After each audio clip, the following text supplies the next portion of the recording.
বরগুনার বামনা উপজেলার একটি মাদ্রাসার মেঝে থেকে কাপড়ে মোড়ানো অবস্থায় এক নবজাতককে উদ্ধার করা হয়েছে।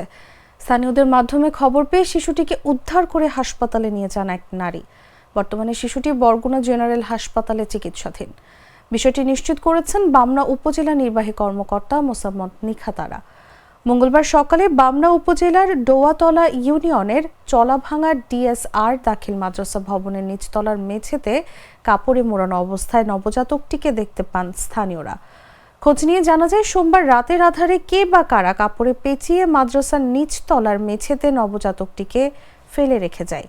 সকালে স্থানীয় বাসিন্দারা শিশুটিকে দেখতে পান। খবর পেয়ে মাদ্রাসা সংলগ্ন বাসিন্দা মাহফুজা বেগম ঘটনাস্থলে গিয়ে শিশুটিকে উদ্ধার করে ওই এলাকার সৌদি প্রবাসী নামের একটি হাসপাতালে নিয়ে যান। পরে বিকেলের দিকে ইউএনও সহ স্থানীয় প্রশাসনের বিভিন্ন কর্মকর্তাদের উপস্থিতিতে শিশুটিকে উন্নত চিকিৎসার জন্য বরগুনা জেনারেল হাসপাতালে পাঠানো হয়।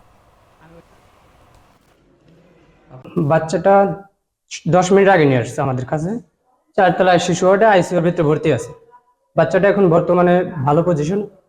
পাশে ধান খেতে ফেলে দেওয়ার জন্য, কিন্তু আমি ওইভাবেই না করে ওরা নিজের মতো করে আমার মা যেটা করতো সেটাই মনে করে আমি ওই বাচ্চাটাকে নিয়ে আসছি। তো আনার পরে মেডিকেল নিয়ে গেছি। বাচ্চাটা অনেক বিধ্বস্ত অবস্থায় ছিল, মনে হয় না যে সুস্থ আছে বা জীবিত আছে। তো মেডিকেলে নিয়ে গেছি, ওখান থেকে ওরা বলছে যে হ্যাঁ, উন্নত চিকিৎসার জন্য বরগুনা নিয়ে যেতে হবে। তো আমরা এখন নিয়ে আসছি, পরবর্তীতে সুস্থ হলে তারপরে দেখা যাবে।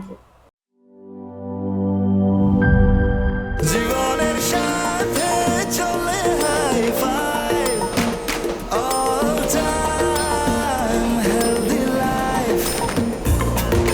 জার্নিতে স্বাস্থ্যকর all time family cake, all time healthy life.